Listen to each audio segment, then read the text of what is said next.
Hello, I'm your host, Rosemary Cescolini, and welcome to the O Podcast, also known as the Only Women Entrepreneurs Podcast.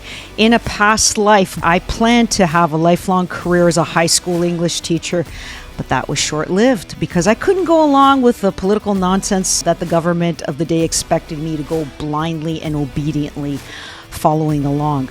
I was given an immense opportunity to start a career manufacturing in a family-owned and operated business at Royal Door Limited. I worked there for over 30 years. Here, I mastered the craft of making wood interior and exterior doors using the mortise and tenon technique. My clients include major retailers, high-profile designers, and leading industry experts. Our doors have found their way into the homes of celebrities and athletes, and in countless Netflix series and Hollywood blockbuster movies. Pursuing a career in manufacturing has given me many wonderful opportunities for personal and professional growth, as well as financial security. In fact, I've been so fulfilled with my life that I decided that my story would be shared so that other women can have the same opportunities as I have been given. Hence the birth of the O Podcast, an initiative crafted to provide strength and guidance to young women as they delve into alternative professions, such as construction, mining, manufacturing, and, of course, entrepreneurship. Along with my story and experience, you'll discover motivating tales of achievement and priceless perspectives from women who have taken charge of their own lives, setting a path for the next generation, opening the possibilities of breaking barriers and building a more inclusive future together. Now, today I have the privilege to feature Lindsey Schultz, CEO of MRC Recruiting. It's also a family-owned and operated company since 1984 and headquartered in Denver, Colorado. Their mission is to provide resource companies with experienced and leading high-potential candidates to build a sustainable workforce. They specialize in the resource and mining sectors and partner with companies to provide the right candidates for every position using a global network of experienced recruiters. What's so special about Lindsey Schultz for today's show? Well, she works in a largely male-dominated space where women are considerably underrepresented and make up approximately 14% of mining professionals. Lindsey's goal is to see a significant increase in representation for women and believes that there are considerable opportunities that should be taken advantage of. Hence, having Lindsey here is a great resource for anyone considering a career or entrepreneurship in the mining industry.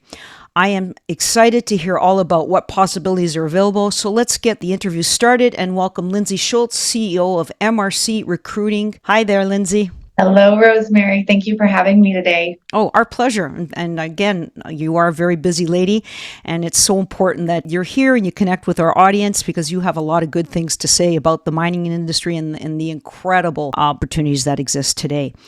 So let's just start basically with your educational background and your work experience. Let's find out who you are. Sure. I went into college with a pretty clear goal, I thought, at the time. And as life sort of turns out, you can plan and other things happen. And so I graduated from high school in 2001. And then that fall, 9/11 happened.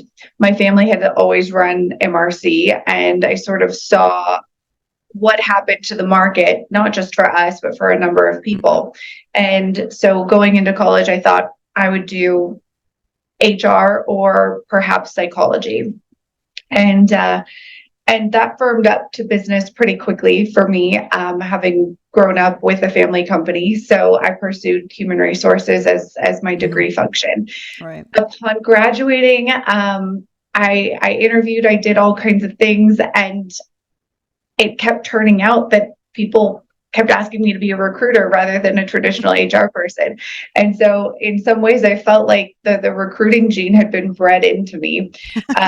And so I thought at that rate, there wasn't a whole lot of point in going to work for somebody else. If I was going to test out being a recruiter, I might as well work with my dad and the team of people that we had. So that's essentially what I did. And so I had always helped out on the business during summers and sort of grew up taking resumes out of the fax machine and things like that. And so we just essentially formalized it after I did some interviewing and thought, I don't necessarily want to do this for someone else. And so that is 18 plus years ago at this point. And so during that time period, I also pursued a master's degree that was more finance based. So I got an MBA from Arizona State with a concentration in finance, which was really difficult for me. That was the opposite side of the brain Sure is. than people. But very I learned handy, a lot. right? Exactly. And so it was a good experience. And I continued at that point to dive in really head first. I graduated with that in roughly 2008 and 2006. Time flies. And so I got done, and the mining side of the business was really booming. And my dad had always really enjoyed that portion of the business and said, let's grow it. I learned everything I could about mining. I took a mining 101 class and every other course and visited mine sites and everything else, and decided that this was sort of going to be my niche. And no sooner did I start feeling comfortable than the sort of global financial crisis of 2008 struck and derailed me a bit. And I put more of my HR hat on during that Same time with period. us. Yeah. That was a really critical time for a lot of businesses, and I resonate with what you're saying. Yeah. So it was the time for sort of some soul searching, but I had this immense opportunity. It was actually a mining conference, and typically at those things, you've got trade shows and booths of all these companies, and it was very, very quiet. And most of the meetings that we conducted during that time were of senior level contributors at a variety of functions, geologists and mining engineers, CEOs, all kinds of things. And they said, well, I have no job. What am I going to do? And so I put my HR hat back on and I thought, well, let's just talk about how we can fix your resume, how to interview, reframe your mindset, work on LinkedIn, all these sorts of things. And so I sort of felt better about my imposter syndrome and everything else at that point, and could really contribute on a different level with really senior, primarily male individuals in this industry. And so that's sort of how I got my start within the mining industry and in what I do today. Wow, that is a really good story that you said. You touched on a lot of important points, and one of them is, so you're in high school, and kudos to you that you kind of had some sort of vision of where you wanted to go, because you have a lot of youngsters that are 16 and 17 and they don't have that career direction. So you had that plan, and then like me, you end up going in one field, and then all of a sudden, circumstances change, and you were able to adapt and pivot and go to places that actually had a need for your services. And one of the things that allowed you to do this is, like you said, going to a conference, and that's a wealth of resources and information that can help program you and how you respond to the environment and especially in the job market. So those are excellent points that you brought up. I'm glad you shared them. So in our fast-paced society, we take little opportunity to appreciate all the commodities that come from mining. And shamefully, we're not taught these things in school.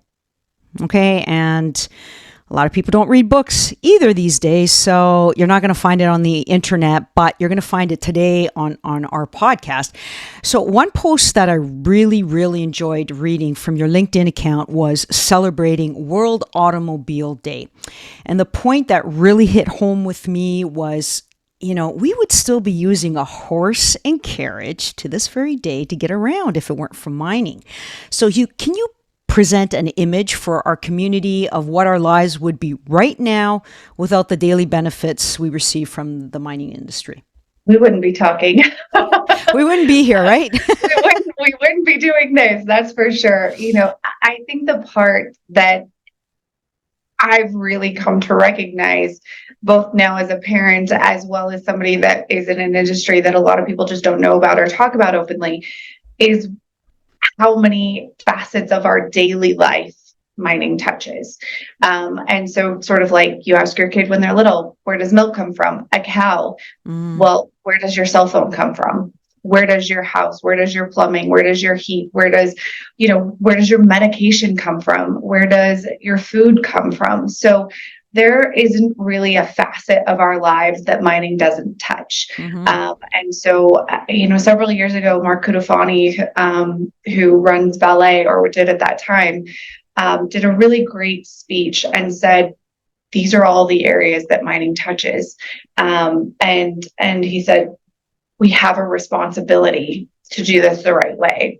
And so from my perspective, I think that that's really important. So we may not do a wonderful job in the mining industry of talking about all the areas that mining touches, but a really easy statistic to think about is that roughly 27 out of 50 states run entirely on coal or mining related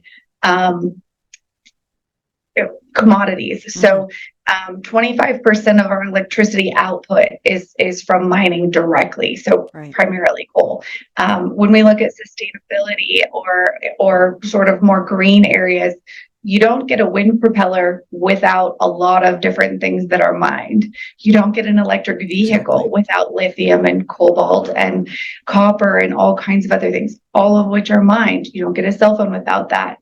Our fertilizers are also components that are mined. So our life today would be very, very primitive without these sorts of scenarios and mining from a daily basis. So I find it really, really interesting that it's just not talked about. Yes, and one thing that you just talked about was, we have to use the resources from the earth. They're here. And we need to be respectful of them. Absolutely. Like we deal with wood products. And one thing that we do is we're environmentally friendly because we do make solid wood products, and they come from forestries that have been, they're either replanted, but they're not full cut on brand new trees. So they've had some sort of regenerative component to them. But once those pieces, when we call them cutoffs, I know my competitors, what they do is they just throw them in landfills, and that's what they do. But we recycle them to develop other aspects and products. So everything that we make is used and reused to ensure that there are forests for future generations. And this is one point that is near and dear to me, and also it is probably near and dear to you, that mining is a critical component of our well-being. And yes, it's great that we're moving towards more environmentally consciousness and preserving and respecting the environment. But at the same time, the technological advancements that we are experiencing, like electrical cars and solar panels, windmills, they would not be there without mining. So you have to be cognizant of that. And the other point is the biggest thing that can impact the environment is where you put your money. Okay, and the thing that is not discussed anywhere is when you go buy a product, okay? And I'm going to speak from my own perspective because that's where I have the experience, is you have a company that is environmentally conscious, and then you have the competitors that come into the country, they flood the market, and they don't pay the taxes we do. They don't have the standards of living we do.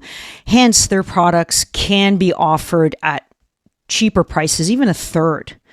So, for example, if I have a product that is available at $200 and my competitor comes in at $30, I can't compete with that. But the difference is, the reason why my product costs more money is I am respecting that environment, whereas my competitors are not. They don't care about the workers. that are building the products. They don't care about the quality of the product, and as long as they can get it in and cheap. And this is where consumers need to question, is this product made in America? If so, am I supporting homegrown jobs? Am I looking to see if this company is respectful of their staff, their employees, their team, and as well as any resources out there? And if they are, yes, go the extra mile and buy that product, support it. It's so important for that, because that's where we're going to make huge progression in continuing to have a mining and resource industry that is very, very respectful of for future generations, right? So do you believe that societal advancements may be at risk? Because just like our industry, I'm assuming that there are severe skilled labor shortages facing the mining industry due to perhaps an aging workforce, where many are seeking retirement from it. And maybe it's not a sexy industry where people can see themselves. Do you want to comment on that? I think you nailed it. So we've deemed it the gray tsunami, and there's I like that. it invokes quite the person, the image, right? It's a good imagery for you. There are statistics. They're starting to age, bad pun, but roughly 50 to 65% of the workforce in mining is over the age of 55. In the US and Canada alone. And I don't think that demographic is hugely off from a global scale. Mm-hmm. So that's a pretty alarming statistic. So we have an aging workforce. We have an industry that is fairly siloed in that we don't talk about what we do in the wins and how it really impacts daily life well. We talk about its failures, but we don't talk about all the good things that happen. And it's not really been a sexy industry, right? It's characterized by sometimes difficult or cold or hot or hard to get to locations, by scenarios that, are unfortunate, like mine collapses in Latin America or South America. Of what's happening in Africa with cobalt mines and diamond mines, for that instance. There are movies and other things that make the news about it. So I think that it is impacting our ability. And I've talked to professors, I've talked to students, I've talked to individuals that I work for and hire individuals for their organizations. And the thing that struck me the most was speaking to a professor, and she acknowledged that she does have bright students, but mining was not their first or their second choice. It was perhaps their third or a default or the only option that they had. And she said, we aren't doing our job if they're not picking us mindfully. We're not getting the best and the brightest if they're not picking it. And that really struck me as an opportunity to one, talk about what we do differently, but two, that we're in big trouble. I think that the other thing that recently has come to my attention is that those that are within the mining industry now have options outside of it, and they're pursuing them often, because mining tends to be a bit risk adverse, despite what we do. It can be a bit risk adverse and slow to adopt. And just to add to that point, yes, mining is dangerous, but so are elements in construction and manufacturing. Yep. However, with the proper training and guidance, support, and resources, accidents can be prevented. Yes. So it's that has to go out there, because if you keep painting that negative image, people are definitely going to avoid it. And like you said, we are at a crisis point. Yep. And continue, please. Yeah, we need smart people. We need people that are thinking differently. And the ones that aren't being utilized always in the ways that they want to, nor are they having the opportunities within the mining industry. So they're going to outside the mining industry and impacting that in a positive way. So we're losing the ones that need to be in it because we haven't figured out how to retain them, to keep them entertained, to, challenge them in the ways that they think are important. And so I think we're at a really, really interesting point. In ways I'm encouraged that we're seeing some attrition from the top end that has created, in some cases, resistance to change and other things that have been limiting for those that are in the middle chunk that really want to do things differently. So I think we'll see some pretty sweeping changes in the next 5 or so years. But I've been forecasting that for a while, and I keep saying 5 or so years, but I think we're edging to that point now. So I'm encouraged, but I'm also really cautiously optimistic that we can do things different quickly enough to continue what we have to do on the scale of how we have to do it. So there are a lot of obstacles for the younger generation to consider seriously a career in mining or resources. And some of them have to do with, say, societal bias or stereotypes. For example, when I think of mining, I think of, somebody with a hard hat with a light and then maybe with a pickaxe or something and just working away. And those images, those were a long time ago when we had black and white and color wasn't available.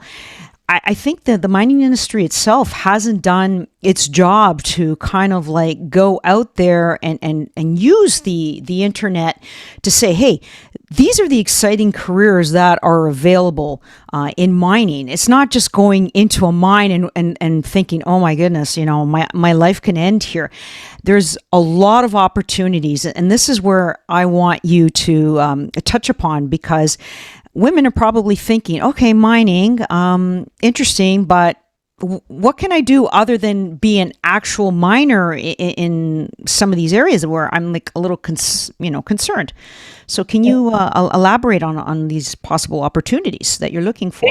It takes a lot to make a mine operate. It takes a lot to even get to a mine. So the life cycle of mining starts a number of years before an actual mine is permitted and in operation. And so I'll go with the benchmark of 10 plus years before we actually get to a mine where things are being extracted from the ground. We're breaking big rocks into little rocks, as someone I know that says. And so during that exploration phase, which is a lot of clients that I work with, we've got geologists, we have environmental individuals, we have CSR, community social, and sustainability individuals that are working really, really hard to do the due diligence to make sure that we have metallurgists that learn how to extract the ore from the rocks. And so highly technical in some cases, and others are more sort of community based. So that's even before a mine starts, and those roles continue from there forward. So we have miners, and we have haul truck drivers, and we have individuals that are, mechanically minded and literally fixing all of the things that are, going into a mining operation once it starts. But before that, there's a lot of magic that has to happen. There's a lot of politics that have to happen as well. So, when I think about a career in mining, you could almost come from any area of life. You could be an HR person, you could be an accountant, you could be an environmentalist, you could be somebody that's focused on keeping water clean, you could be someone from government, and you could make a mine happen. And so I love that idea because it's all inclusive, basically. It's very inclusive. So, even though some of these things happen in the middle of nowhere, we always say that mines aren't always in convenient locations. It's a really fun and energetic and exciting time period to go through the exploration phase of trying to find mines. And right now, lithium is one of those commodities that is so talked about. They're calling it white gold. And so when I say mining isn't sexy, I find myself being like, oh my gosh, and so enthusiastic about all of the opportunities that it brings, because decarbonization and net zero are not going to be possible without what we do.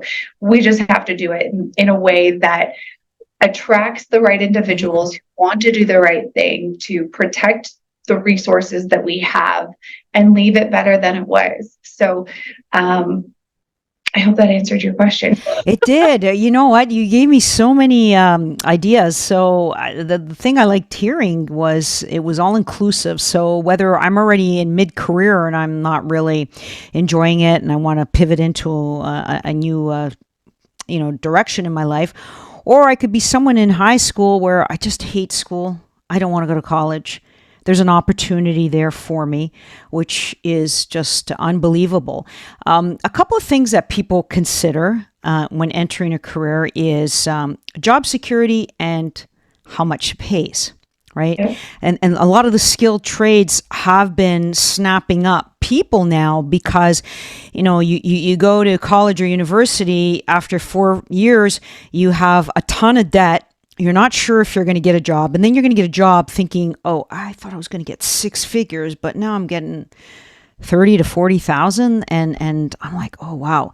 So you're completely shocked. Whereas people are saying, well, if I go into one of the skilled trades, there's employers that will train me or pay for my certification. So I'm not going to be indebted. I'm going to be paid while I'm training. And the big thing is job security. My job is secure. So can you touch up on those points, like what the average pay is, the low scale, the high scale, job security, just to get people, thinking and maybe interested in mining and resources? I think mining is one of those, well, I guess it's been ranked routinely as being one of the highest paid industries out there. Without having to carry like all of the crazy insurances like doctors and other things like that, right? So mining is ranked pretty high for that, number 1 or 2, if I recall. So even, in skilled trades or individuals that are contributing as a haul truck driver, as a maintenance mechanic, or as somebody in an electrical department, there are so many opportunities. And in fact, so many of my clients struggle with finding them that they've started to ask us for it. That's not what I focus on, but it's interesting to see. And the wages continue to kind of creep up. So, I would say a base hourly wage at this point for most of them to be competitive is roughly $25 an hour. And that's a lot. And that comes with benefits, that comes with, the option for 401k and downstream, equity and options and other things to have ownership of the organization and benefit from that as well. So, not all of them are structured that way, but there's an immense opportunity for individuals who say, perhaps this just seems interesting. I like big trucks. I like seeing what's going on. I like working outside. I like working with my hands. And I have a great client, and they have been very creative with how they recruit. And so they'll go to career fairs often at colleges and say, we might not have a geology role open, but you can certainly come and join us as a whatever and learn the mine, learn what's going on. And within 3 to 6 months, perhaps there's somebody that, decides to move elsewhere, or something happens, or we, grow a little bit, we can create a position and you can come in as a geologist or whatever you might be. But that gives them the opportunity to come in. And they don't always have huge success with a college graduate going in as a mechanic. Different mindset there. Like that. Yeah. But there are some that say yes, but also the opportunity exists with a lot of these organizations that have tuition reimbursement or the opportunity to utilize a fund within the organization that go back to school or to a trade school or whatever and get certifications for electrical or certain kinds of maintenance or whatever it might look like, health and safety. So there are a lot of options that aren't just being a minor or going to college that exist. So I really, really love that because, again, I think it takes all kinds to make a mind work. That's fantastic. So in comparison, like I know every state has a different set minimum wage. So you're stationed in Colorado. What is the minimum wage there? I think it's approaching $15 an hour. Okay. So just starting entry level in mining, you're already getting $10 more per hour, and you got benefits and the help for certifications and education. And that's so important for people to know, because there might be circumstances where, young women don't have positive home situations, and they have very little resources. But knowing this, they can reach out easily on the internet, see where there's a conference, and reach out to maybe the organizers and say, hey, I'm interested, but you know what, I'm having a hard time financially, is wondering if you can help out. So there is some sort of hope that there could be help along the way, as long as they do that initial contact. Yeah. And I think, resources are everything, right? So your ability to do some homework, research, figure out where there might be opportunities or jobs that you could slot yourself into. I was at a conference, go figure, several years ago. It was a women in mining conference, and one of the speakers, I'm spacing her name, but she started as a working mom, and I don't remember her exact role, but it was an hourly, non-skilled role. And she worked for, several years, going to college at night and online courses and other things. And she now, is a manager of a technical area with a degree in mining, and did this all herself, with the help of the organization that helped with tuition reimbursement and other things. But she worked her butt off to do it. She was convicted that this was the right choice for her and her family. And she's been massively successful, but also somebody that you can really look up to because she made it happen. That's good. That's a great story you shared. So I just want to switch gears to the entrepreneurial side of your role there at MRC Recruiting. So your company's been there around since 40 years, and that's a lot of time. And I know your father started it, but companies that are generational tend to have a great working relationship with clients on a continual basis. So, for example, in our family-owned business, Royal Door Limited, one of our retail clients, who is nationwide, they have 1,100 locations, and they've been buying our products for over 40 years because we have quality, we have service, and we have reliability. So with respect to MRC, what strategies does your company use to ensure its longevity and satisfaction with its clients? It's a relationship-based business, pure and simple. Mining tends to be cyclical, and companies go from small to, or mines even. So, you can have an exploration company that, looks attractive. A bigger major company comes in and buys them. They become part of that. So therefore the people either do or don't become part of a greater entity. And so because it's cyclical, both in how the money goes towards it. So people talk about the gold price, and that's an easy thing to talk about here as well, just because it's more recognized. The gold price goes up, we have more gold mines. The gold price goes down, we have less gold mines. So it's cyclical in that nature, but it's also, as I said, companies buy other mines, they add them to their assets, they divest them. So things move around a lot within our industry, and that goes the same for people. So we may not always have a 40-year relationship with one company, but we may have a 40-year relationship with individuals that we started working with at one company that have now been at 4 or 5 or however many.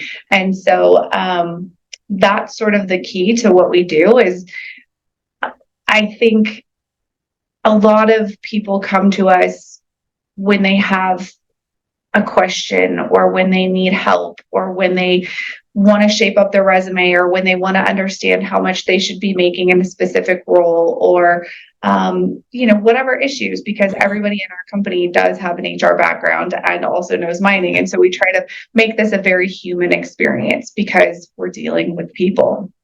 So that relationship is essential. And a client becomes a candidate, and a candidate becomes a client. And so it just is this big sort of thing that goes on and on and on, ideally. Oh, that's impressive. I like how you explain that. So just to dig in a little deeper, so can you take us through the steps of how MRC Recruiting selects candidates to fill employment opportunities with your clients? Sure. So I always say that it's tailored to what our clients need, right? Somebody calls us and says, Lindsey, I want an exploration geologist with gold or porphyry, and they've worked in these kinds of places of the world, and they're a good leader and all the ingredients, right? And then out I go. Part of that is just knowing people, which takes a lot of effort, and conferences and phone calls and Zoom calls and all the rest of the stuff.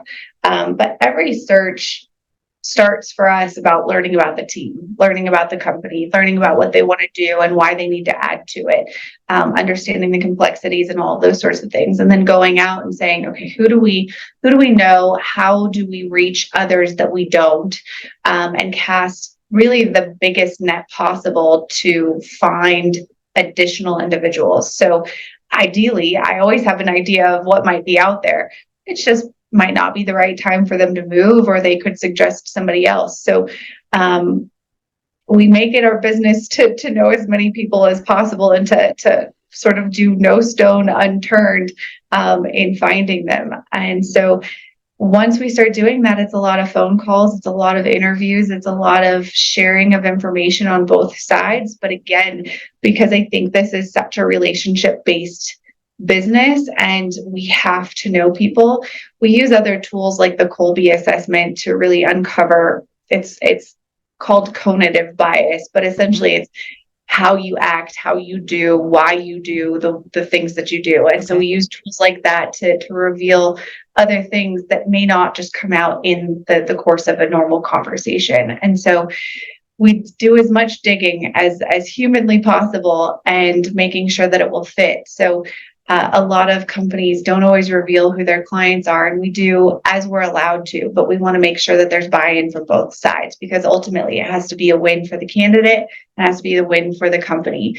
and then we get a win. So it's a win-win-win scenario. And so that's, in a nutshell what the process looks like, but it's I love it and can't seem to stay away from it, regardless of what other areas the business takes me to. So recruiting still tends to be sort of the part that I love the best. I'm really impressed with all the work and the steps that are involved, because we get tons of, I call them solicitation calls from recruiters. And oh my gosh, the way they handle the initial call, it's like, I'm so-and-so from whatever recruiting agency, and we provide, employees for your organization. First question I ask them, I say, so what does my organization do? They have no idea. They don't know how long I've been around, and sometimes I play around with them saying, so how long have you been in business? And they said, oh, we've been in business 2 years. I go, great. So you've been in business in 2 years. I've been in business for almost 5 decades. Do you think I can actually advise you on how to find potential candidates for future employers, right? And they go, what do you mean? And they still don't get it, that for companies to have that kind of longevity, relationship with your clients, getting to know your clients and filling their needs, and then, being that gap between the client and the prospective employee is so important. You got to be the one that communicates both sides. And I think you do an excellent job with that. Well, thank you. I appreciate it. Like I said, it's sort of what I love to do. And it's a rewarding career. So when you get somebody that is ready for a change in a company that needs them, and you see sort of the fireworks go off, and you have any little part of that, it's just a really nice thing. Wow, that's good. I'm happy to hear that you found your true passion, because that's where you're going to see yourself in the distant future. It seems so. I know. Here I am too. I can't get away from it. Like I said, I know. It becomes like the blood in your body just flows, and it's so incredibly natural that even though I have conversations with my guests, I'm always thinking of innovation and other things, because I listen to what my guests are telling me and I go, wow, I wonder if I can implement that. It's constantly evolving, and when you have that excitement and passion, it shows through in your product and your services. I think so. It's funny that you said that, because it's like it's always bubbling somewhere in the background. And somebody was like, "Oh, I've just been looking for whatever product it was," and I was like, "I can't find it. I'll recruit it. I'll find it. I'll build it. I'll find somebody who knows about it." Like, and it's innate. I'm like a consistent researcher, recruiter, whatever we want to look at it as. And I'm like, I just can't stop. I know. Yeah, that's true. Now I want to change the course of the conversation to obstacles. So one of our primary missions on O is to help women in general overcome obstacles. And, we touched upon entrepreneurship and alternative careers in male-dominated sectors, especially mining and resource. So can you maybe give some advice to women to help them break through any barrier they may be encountering at the moment, or perhaps they store that piece of advice in future when they do encounter something that's really hard to overcome? Mining, along with a number of other industries, are male dominated. And I think it will take a long time to change that. I am consistently reminded when I attend a conference or speak to students that there are a lot of women going through STEM programs, going through and saying that this is something they're interested in. And they're not admin. It's not always HR. It's not always the executive assistant. It's really skilled, as I said, STEM sort of related fields. And we're seeing more women graduate out of mining universities than we ever have before. We're having legislation in Canada that's asking for women to represent X number on boards. We have board training specifically geared for women. There's all kinds of amazing things that are happening and championing change for women specifically. I think that broadens when we start talking about DE&I initiatives. And so I think a lot of that's going on. And there have been a number of reports released by mining companies in the past several years that aren't really speaking favorably, but the companies are releasing them anyway. And so there still is sexual harassment. There's still all kinds of sort of negative marks that happen. And sometimes this is an unconscious bias from individuals that just don't know that that's happening. So I'm encouraged that we are now pursuing opportunities to learn more about our workforces so that we can create safe places for women to work and others to work. And so I think that that's where I'll start with that. But in terms of other barriers, I think a lot of times you just have to barge in and do it. We all have a healthy dose of imposter syndrome, especially when we're learning something new and trying something out. And I think that counter to what we believe, often the more vulnerable and true and honest you can be in an interview and about yourself when you meet people, the better fit you'll find for yourself with a company, with friends, with employers, with sponsors, with mentors, and etc. So I think truly saying, I'm nervous about X. Someone may share an experience, a story, a piece of information with you that changes the way you perceive what you're going into. And so I think that vulnerability, along with companies doing a bit better job advocating for yourself, speaking the truth, and sort of just going in and saying, I am convicted and I'm going to do this, all count for a lot. But there are a wealth of resources, I think, for women in the mining industry, Mm-hmm. and there continue to be more popping up all of the time. So again, you don't have to be an executive. You could be, somebody in a maintenance department, or you could be somebody, manning the gate. It doesn't matter what you're doing. You can be a member of these associations and essentially learn a little bit more and have individuals to share this experience with. And so you don't feel as alone, because I talked to a lady the other day and she's the only woman in her office in this state. Wow. Where this company is. And that has to be isolating and lonely, right? Yeah, And that's so for hard. her, it's sort of reaching out and finding other people to talk to and share experiences with. So even though she can't find that connection or another woman at work, she has really taken it upon herself to do that outside of work. So she's a member of WIM, she's a member of all kinds of other things, and we sort of chat on a monthly basis just to keep one another company. So, I don't have the silver bullet, but I think that it's connecting, honestly. Yeah, and I think the number one word or the take from that is communication and expressing yourself, because a lot of times we're afraid to speak up. Like Yeah. I'll give you an example. When I first started 30 years ago, I didn't start in the office. I started on the shop floor because I had to understand the manufacturing of the product, and being the only female on the shop floor, it was really intimidating. But what I learned really early on was, hey, I'm going to be serious. I'm going to learn. I'm going to ask questions, and I'm going to be a contributing member. And they saw that I was serious. One thing that was hard for me to speak up about was they liked their calendars with women in scant clothes, and it kind of like made me feel uncomfortable. And so I would look at them, and then I would just continue working. Then one day there was a fundraiser in the local fire department. They were trying to raise money for their local charities, and they had come up with a fireman's calendar.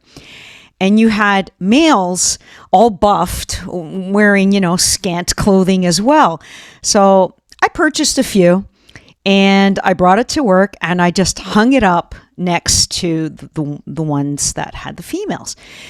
And at first, no one said anything. And then, a few days, weeks go by, one guy had the courage to say, that calendar makes me feel really uncomfortable because I've got a beer belly and this guy has a six pack, and I don't feel very manly. And I said, okay, so let's reverse it. How do you think I feel with that up there? And he didn't even answer it. And like within 10 minutes, all those calendars were gone. Yeah. But if I hadn't summoned the courage to express how uncomfortable I felt, that would have been something that would have continued to persist. Now, fast forward many decades later, we don't have that anymore. We have actual inspirational quotes. And it's not gender biased. It's to the betterment of the whole work community that we employ.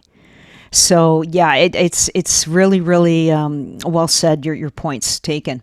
Well, I think we all still can make progress, right? And I think we're all still learning. But I think that the willingness to lead with empathy and to talk to one another like we're real humans, and that takes vulnerability. It takes a lot of things, and not everyone is receptive. Not everyone will do that. Not everyone will feel comfortable doing that. And so creating safe workplaces for everyone is really the key. Yeah, I agree with that.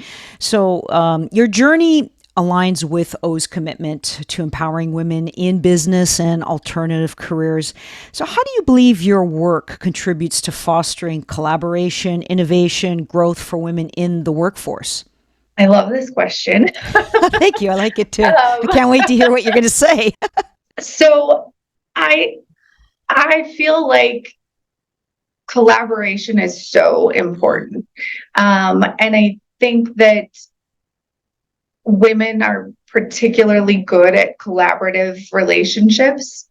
And so I find that when you're a member of a society or a group or whatever, and there's a woman in there, she'll bring in examples of all kinds of different experiences without, or tell stories and share those. Mm-hmm. And then ask, who else can we bring in? It's an idea sharing. It's a moment where there's not necessarily ownership. It's just getting to the part where you can innovate, because now you have Yes. great minds at a table, Yes. which then allows for innovation. So collaboration, innovation for me go hand in hand. I think that you can come up with a great idea, but can you execute it all by yourself? Probably not. And so I always view this as sort of like, this is all a team, and we should all be willing to sort of collectively get to the next spot and make it all better for everybody. And so how do I do that? I guess I hope that I contribute to building teams that think differently, that empower one another to solve big problems, or to create innovative workforces, or solve problems that they wouldn't have had the courage or the mindset to do without adding additional bench strength. So from a recruiting perspective, I think of it that way. But from a, just as you have your podcast, the more creative side of what I get to do is go and help with a conference, or go and talk to students at school, or go and learn something at a mine site and share different perspectives. Because I think that the more we talk about what we do and what makes us passionate about it, the bigger that momentum becomes to make change and to do good together. And I lean on a bunch of really awesome women entrepreneurs that are in our industry, and I think of them, and one person I had the ability to work with really early in my career was Barb Files, and she was one of the first women to graduate, or the first woman to graduate from University of Arizona in her program. She was the first female president of SME, which is the largest mining group in the US. She's a really amazing role model, but she's just so smart and so articulate, but she also knows she's not the smartest person in the room all of the time. And so her ability to build teams and lean on others, for me, at an early time in my career, helped me to adopt that mindset as well. So she allowed me to come in and sit on interviews and watch her do what she did, and ask my opinion and make me feel like I had a voice at the table. And I don't know that I would have gotten that if I didn't see it from her the first time and tell others that I could go and do that. So for me, it's also doing the same for others, saying, hey, I had a moment where I didn't know why I was doing what I was doing, but I found others that I could align with, that I could collaborate with, that we could brainstorm and we could collectively move forward together. So that's sort of how I envision how you and I align. I like that. That was a terrific. You're allowing people to tell their stories and sort of gain momentum and do good. That's what it's all about. So looking ahead, Lindsey, what legacy do you hope to leave behind through MRC Recruiting's work in transforming the mining industry and promoting equity, diversity, and inclusion? So this is sort of a work in progress. And so while I've always been a recruiter and our company is focused on recruiting, I think that there are a lot of things that support our ability to do that. And I've been more mindful of the fact that part of being ready to accept a job, or part of a company being ready to bring in new talent, is putting policies in place, like an EVP, so employee evaluation proposition. So how do you view your organization, and what does it bring to the individuals that it joins? So creating that for your organization allows you to recruit better, which allows me to do that on your behalf. So I ask questions like that at the early stage so that I can align with my clients. Because if that doesn't happen, I can't do a good job for them. But also, we're not going to have the kind of talent that they want to draw from. And then on the other side of it, I think, how am I going to get my candidates ready to move, change their life, ask their spouse or kids or whoever to go with them to wherever this mine might be? And sometimes that's coaching, sometimes that's them and I having a conversation and weighing out options and opportunities. So I think that there are some other areas that insulate what we do as recruiters. And so I'm trying to build essentially a network of trusted advisors that are on our website that can help throughout this process, both on the candidate side and the client side, so that we have a bit more of a holistic approach to what we do. And I think for me, that's the legacy that I want to leave, is that recruiting isn't a transaction. That I never want it to feel that way. I don't want to call you up and ask you to change your life for an opportunity that I know very little about. I want to call you and ask you to change your life and pick a new job because it's the most amazing opportunity that you've gotten up to that point, and it's convicting and compelling, and we'll figure out your resume and coaching and all the rest of the stuff that will get you from point A to point B. And if I don't have that opportunity, I still want to know you, because who knows what might come up later on. And same thing with companies. So that's sort of the legacy I want, because I don't want anybody to feel like they're a transaction or a number in the process. That's so important to hear. Because, these days we feel like we're just a number, that we're not a human being. We're losing that connection, especially after the pandemic. And it's good to see there are caring individuals that want to bring that back. And I'm hoping to help you bring it back in a big way. Well, I love what I do. And as I said, the recruiting part is the best part. So all these crazy people scenarios, sort of, there's never a dull moment because all people are different. Yeah. Okay, Lindsey, just to wrap up, for women inspired by your journey, how can they connect with you and with MRC Recruiting and explore the opportunities your company offers to the resource and mining industries? Sure. So I am accessible on LinkedIn. Feel free to send me a message there. I do my best to be quickly responsive. And I think that's how we connected even. So that's always a good touch point. But beyond that, we also have a website, mrcrecruiting.com. There's a contact us button. Essentially, all the communication from there goes directly to me. And if you're resourceful, you can pick up the phone and even call. And most of the time I answer that as well. That's good. Well, we'll hook that all up in the show notes. Thank you again, Lindsey, for sharing your insights and expertise with us. And we're grateful for the positive impact you're making in the resource and mining sectors in the world today. Only Women Entrepreneurs is here to support and uplift women on their entrepreneurial and alternative career journeys. To continue exploring our rich pool of resources, visit our website, onlywomenentrepreneurs.com, for insights, interviews, and guidance tailored specifically for women navigating the business world and alternative career changes. Here you can also find my personal development and business courses to help you on your journey. I also provide services for companies requiring assistance in gaining, training, and retaining women in the skilled trades. I can help every step in the way to fill the severe labor shortages plaguing your industry. So reach out to me today for a free consultation. If you're on social media, be sure to follow us at Only Women Entrepreneurs to stay connected with our vibrant community of like-minded women who are making their mark in various industries. Your journey to empowerment is very important to us, and we're here to provide the tools, resources, and inspiration to see you succeed in your new journey. Thank you so much, everyone, and I look forward to the next episode. Thanks again, Lindsey. Thank you.